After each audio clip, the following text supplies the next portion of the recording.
Well, that'll be a fiver. I'm promoting Scotland. Yes. Thank you. I'm promoting myself. That was quite interesting. While I was inside having my cup of coffee there's a group of Scottish people with t-shirts with Declaration of Arbroath on the back of it. Now, there are many Scots who just do not want to be part of Britain. And at the last elections when we voted on this, it's almost a 50-50 split. There are many Scots who want to break away from England, and of course there are just as many that don't. That's not the politics I want to get into, but it's interesting nonetheless. Anyway, I'm going to give you a quick time-lapse tour of Culloden battlefield, and I'll stop at strategic points just to show you some of the gravestones.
Okay, so that particular gravestone marks the traditional, or thought to be the traditional, burial site of the MacDonalds that took part in this battle. There were many clans that fought this battle against the British. Too many to mention. So many lives were lost here, and these were Scots that did not want to be under the English rule at all. And of course they were backed by the French, who in turn backed Bonnie Prince Charlie, and this was the rise of the Jacobite movement of the 45, and I believe the battle took place in 46. You can hear a lot of noisy traffic passing past here. We're just outside Inverness. Now, they wanted to build a major housing development next to the fields here. There was so much uproar, but it was passed. A housing development was given the go-ahead.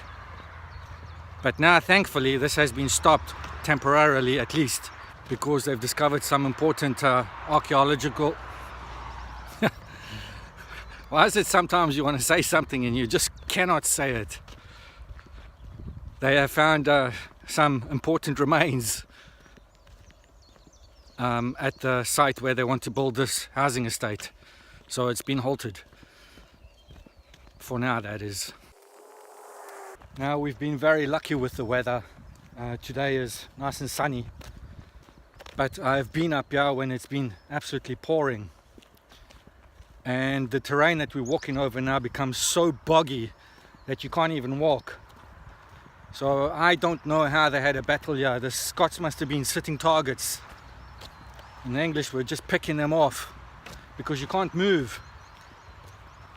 Now, the ground looks dry and it looks firm, but trust me, you walk just 2 or 3 meters into that and you become bogged down, sometimes up to knee depth. It's very wet, and it's not the sort of terrain that I would have chosen to have a battle in. I think there were many mistakes made. Bonnie Prince Charlie, I don't think he was a really good war general. So I'm now on the hunt for the Fraser's marker stone, because I know a lot of Outlander fans are interested in this particular gravestone. Now, although Jamie Fraser is supposed to be a fictitious character. The Fraser clan did exist and they did take part and were important during that time. So I'm going to try and find the grave marker.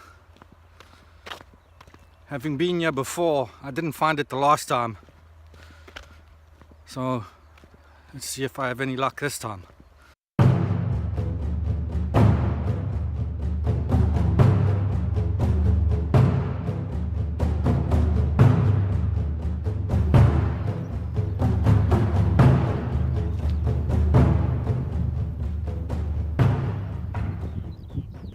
I found it. I don't know how I missed it the last time. Here it is.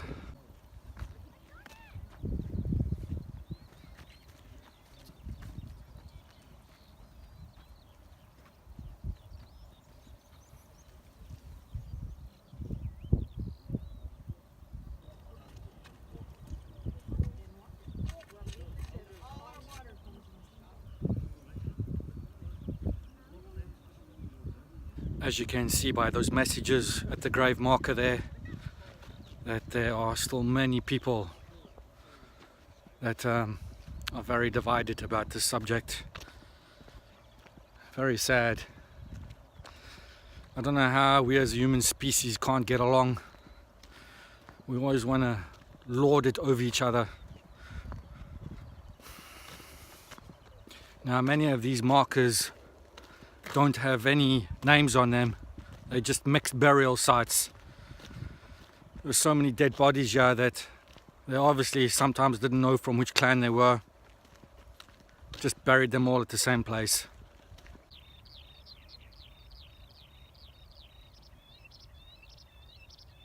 So of course, for Outlander fans, this battle took place at the end of season 2, beginning of season 3, and this is where Jamie squared off to Blackjack Randall. And at the end of the battle, we didn't really know who survived, but that of course was a pivotal moment in Outlander, because obviously everybody's rooting for Jamie.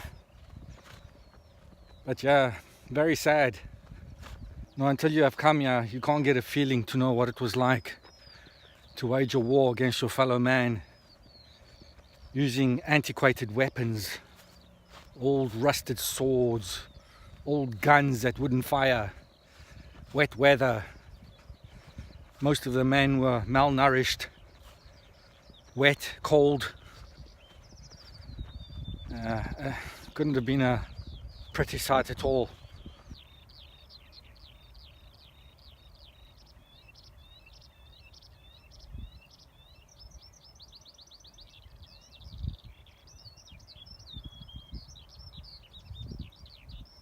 You can hear the birds in the background there. It's really peaceful here. Obviously in those days there was no aeroplanes, no cars, no traffic at all. So very, very quiet.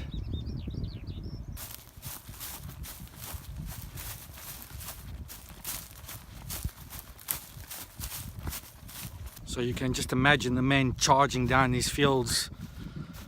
Of course, I don't think it was that simplistic.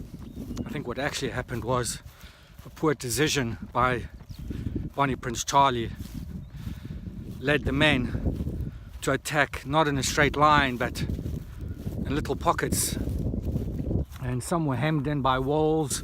There used to be stone dikes here, and they made easy targets, got picked off very quickly.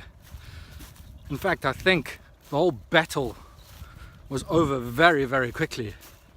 So in fact, this very spot I'm standing on back in 16th of April 1746 is where the most damage was done. Over 700 Jacobites were killed right here, and they took part in hand-to-hand combat because by that time they had already shot off all their rounds. It was a ferocious battle. After the battle there were very, very few survivors. In fact, in Outlander, there was just a handful that escaped and made it and hid in a church. But in real life, some of the Jacobites escaped. Some of them knew it was a hopeless cause. Others were just too cold and hungry and ran off and didn't want to take part. This was a sore point in Scottish history. Unfortunately, they were just led by the wrong person. Or fortunately, it depends on which way you want to look at this, because Scotland could have been a completely independent country. But of course, this argument has been raging on for centuries. So I was trying to figure out why it went so wrong for the Scots during this battle. Now I believe, I'm not 100% sure, that the English formed their long line as defence and they waited for the Scots to come in. And of course, when the order was given to the Scots to charge, they were charging across boggy fields here.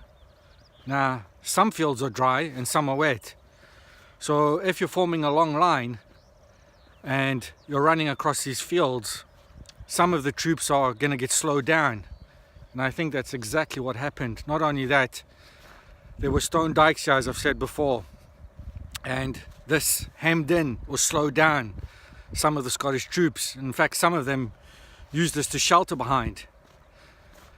So you didn't have this nice long big line charging down.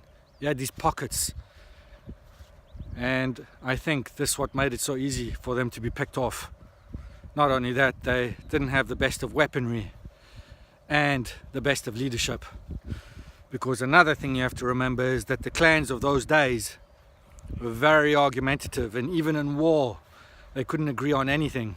There must have been at least 10 or more clans here, maybe more, and they must have been vying for dominancy as to who was going to lead the charge. So this must have caused all sorts of problems. But yeah, it was a bad outcome for the Scots that day. In fact, it's reverberated all the way down history. So Scotland still remains part of Great Britain.